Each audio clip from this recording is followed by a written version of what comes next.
Sa bahay na ito ay mayroong nakatirang maglula. Dito sila nakatira sa tabing ilat. At nung nalaman ko, ito pala ang kanyang bunsong apo, ay ito ay napagsamantalahan ng tao. Ginalaw ang bata at muntik na raw itong mamatay. Dahil sa kagawa ng taong yon ay nagkaroon ng trauma ang bata. Hindi na ito makapagsalita. Ultimo pagsubo ng kanin ay hindi pa kaya gawin ng bata. Sobrang trauma ang nangyari sa kanyang buhay. Kaya ginagabayan nilang siya ng kanyang lula at ng kanyang ama. Mga kababayan, narito po ang kwento ng kanilang buhay.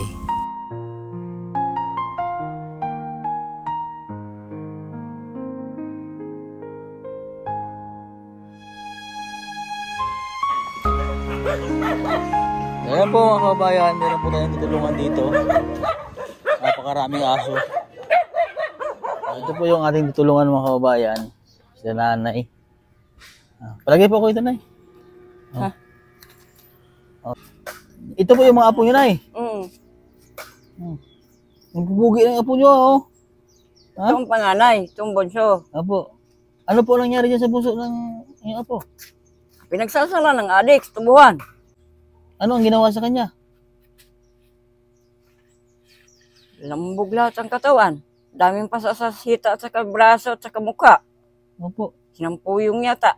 Kaya patay nung nakuha nung Joey na manggagapak din. Joey na kasimot sa tubuhan. Sa tubuhan?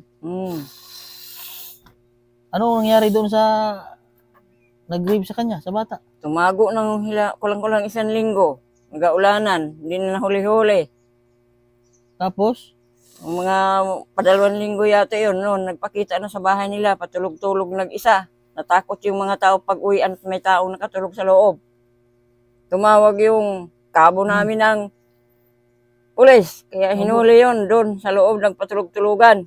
1 linggo na yun nawala, hinanap nila, hindi na sumpungan. Nawala. Sino po nakakuha doon sa tubuhan sa kanya? Ano, dinala sa tubuhan yung bata na yan? Dinala, tinakbo. Daming nakakita mga kabataan nakalaro. Mga kalaro yung mga nakakita sa kanya? Mga kalaro ang nakakita sa kanya, yung dinampot ito at dinala sa tubuhan. Ano po siya? Ginalaw po siya? Oo, pinagsalsalan ang puwit. Kaya natigbak yung bata. Oo. Di, nadala po sa ospital yung bata? Hindi tinanggap ng mga ospital diyan sa baba. Opo. Doon dinala sa Batangas City at hindi kinaya nila. Laka. Sabi naman, Ang may dala yung kapitbahay namin at saka yung ina.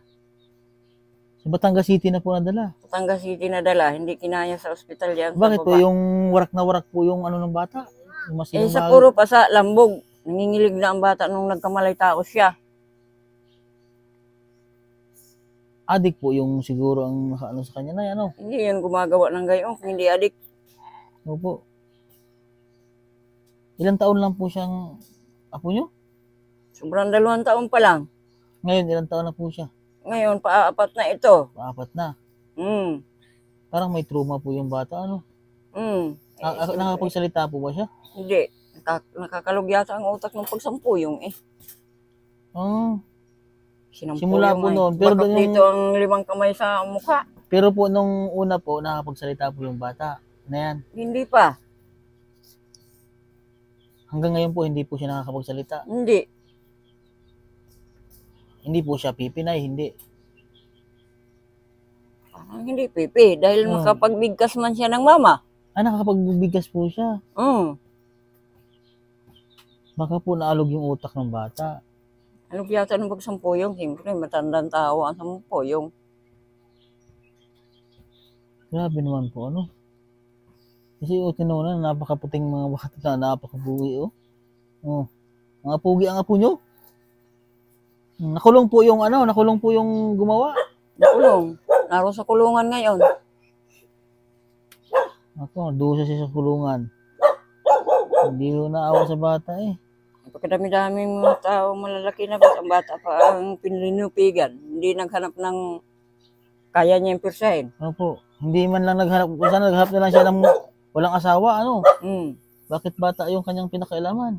Bata, ang dinampot. Naglaro ito sa karsada sa harap ng bahay namin. Dinampot niya, tinakbos tubuhan. Dinampot, ano? Ayan po yung lalaki. Lalaki. Yung mga kalaro, marami silang naglaro ay siyempre sinundan yung dumampot. Opo, Kaya nakita nung mga mga kalaro. bata na yun ang ginawa. Anong oras po siya nakita doon? Na mag-alas 5 na. Mag-alas 5 na dahil mag-agaw dilim ng pabalik-balik sila at hindi tinanggap ng ospital. Opo. Pinatakbo ito sa ina doon sa center para malinisan dahil dungis ng mga maigit na yung mga pasa. Baka po binugbog yan. Daming ang pasa sa hitan, dalawang magkabilang hita sa kabraso, bagong mukha. Sinampal siguro, sinuntok po ano. Mahawak ng kamay, mga bakas ng mga daliri ang bumakat sa mga balat. Baka po yan ako, kinhawakan siya. Hmm. Ang liit pa noon, daw 2 taon lang mahigit. Kasama mo yan doon si kapatid mo nung naglalaro at tanda mo pa nangyari sa kanya? Hindi yan. Ha? Hindi yan kasama doon. Ay, hindi mo siya kasama naglalaro noon. Araw niya sa sapa. Uwi ko na lang yun nakita si Karding dinampot niya sa tubuhan. Sa dampot sa tubuhan. Sino nagdampot sa tubuhan? Karding. Carding yung pangalan. Kita ko nga yun eh. Nakita mo. Pag uwi ko, iinom sana ako, hindi naman ako nakakainom. Nakita mo na siya, puro dugo na. Kawawa naman. Ano pong pangalan niyan, Nay? Nagwak. Lagwak? Agwak. Abagwak. Ikaw, anong pangalan mo? Tagulia. Dagol. Dagoy? Bakit dagol? Eh, laking taong ka naman. Wak po yung Ay, agwak yung Antonio. palayaw niya. Agwak ang palayaw. Ay, Anthony yung totoong pangalan. Oh, Oh. Kanisi Dagoy, yung sa'y panganto na yan eh. Parents. Parents. Ikaw, nag-aaral ka, parents. Hindi pa. Bakit di nag-aaral si parents? Parents ka lang pala. Ba't hindi ka nag-aaral, parents? Ba't hindi siya nag-aaral, Nay? Ay, ulang mag-antabay sa school. Ilang taon na ba si parents? 7 pa 8. 7 pa 8. Pinasok na yan doon sa tower. Oh. Natakot si Anthony at nasama sa ibang mga tao na karating kalantas. Ay, nakaw. Kaya Nag-aaral pinatigil. ikaw. Parents. Ay, may dala pa sa lubong si Nasakay siya sa Kuya, mga oh. tao doon sa school. Hindi pa siya nasundo. Dagoy, Sumama pa sa sa lubong iba. si Kuya, Dagoy, Para sa'yo to. Mama siya sa iba. Kaya Mga pinatigil ni pagkain. Anthony. Sa lubong. Kikisakay kung saan motor sumakay. Dagoy, mga pagkain. Bigyan mo kay kapatid mo. Ito pa. Oh, marami ito. Oh, Nay, may mga pagkain dito, Nay. May kulang-kulang ng 1 buwan ang pasok niya. Oh, dami. Oh, Dagoy, Ano ba't Oh, sumakay sa maganda ibang para sa'yo. sasakyan? Oh, Dagoy. Oh. Sige, oh. Oh, para sa'yo. Akit ko sa loob. Bakit din?